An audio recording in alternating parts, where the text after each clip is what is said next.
Сәлеметсіздер ме балалар? Бүгінгі сабағымыздың тақырыбы қауіпсіздік ережесі. Футбол ойынында допқа ие болу әдісінің негізгі элементтерін дамыту. Сабақтың мақсаты футбол ойыны барысында арнайы спорттық қозғалысты бақылауды және үйлесімділікті дамыту үшін қимыл қозғалыс дағдыларын үйрету. Оқушылардың қимыл қозғалысын әрекеттерінің дәлдігі, үйлесімділігі, нақты қимыл қозғалыстары арқылы бақылаймыз. Балалар, сіздерге осы видеоны ұсынамыз.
Видеодағы жаттығулар сіздерге ұнады деп ойлаймын. Бүгін біз бұл жаттығуларды орындауды үйренеміз.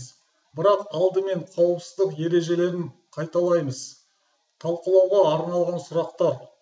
Қауіпсіздік ережелерін сақтаудың маңыздылығы қандай?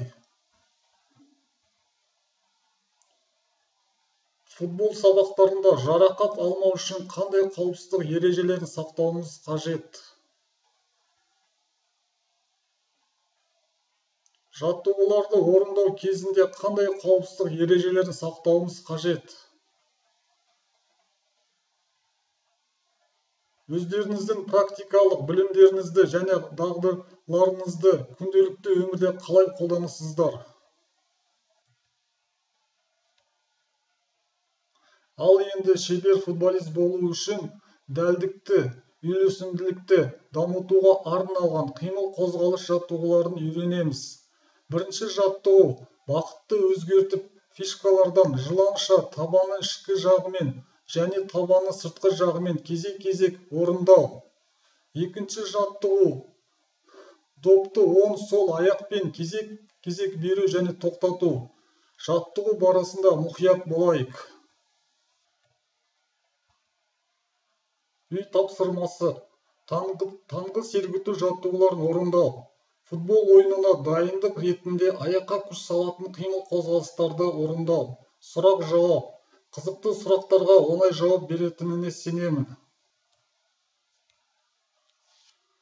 Балалар, демді қалыпқа келтіріп, бір-бірімізді сұрақтар бойынша бағалайық. Көп рахмет. Балалар, сабағымыз аяқталды.